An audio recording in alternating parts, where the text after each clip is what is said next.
చూడాలా అది వేరు రూమ్ ఇది వేరు రూమ్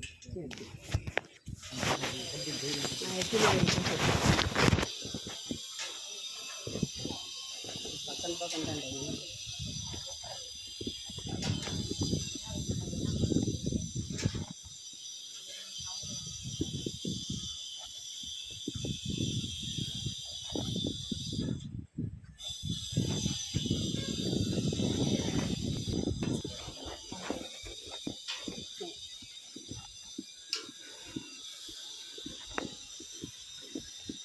இந்த பிரசாத பையிலைங்கன்னா உப்பு லிங்கத்துக்கு அபிஷேகம் பண்ண உப்பு வச்சுருக்காங்க.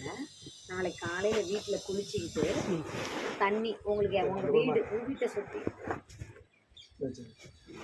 சுற்றியும் தெளிக்கணும். அந்த அளவுக்கு தண்ணி எடுத்துக்கோங்க. அதில் ஒரு ஸ்பூன் மஞ்சள் தூள் கலந்துக்கோங்க.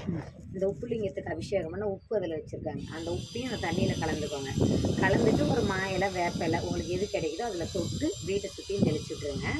சிவலிங்கத்துக்கு அபிஷேகம் பண்ண கல்கண்டு வச்சுருக்காங்க. நீங்கள் சாப்பிட்றதா இருந்தாலும் சாப்பிட்டுக்கலாம். இல்லை நாங்கள் வந்து தினமும் வீட்டில் தீபம் ஏற்றுப்போம் அப்படிங்கிறவங்க ஒரு 7, 5, 9 அந்த மாதிரி அந்த எண்ணெய்க்குள்ளே போட்டு தீபம் ஏற்றிக்கலாம். சிவலிங்கத்துக்கு அபிஷேகம் பண்ண திருநீர் வச்சுருக்காங்க. பூஜை ரூமில் வச்சுட்டு வெளியில் போகும்போது வச்சுக்கோங்க. 48 நாள் பூஜை பண்ணால் கயிறு ஒன்று வச்சுருக்காங்க. நந்தி வயிற்றுக்குள்ள தரிசனத்துக்கு யார் போகிறீங்களோ அவங்க வலது கையில் கட்டிக்கோங்க. உள்ளே வந்துட்டு ஃபோட்டோ வீடியோ எதுவும் எடுக்க வேண்டாம், பேச வேண்டாம், அமைதியாக தரிசனம் பண்ணிக்கலாம். இந்த ஃபோனை மட்டும் பேண்ட்டு பாக்கெட்டில் வச்சுக்கோங்க.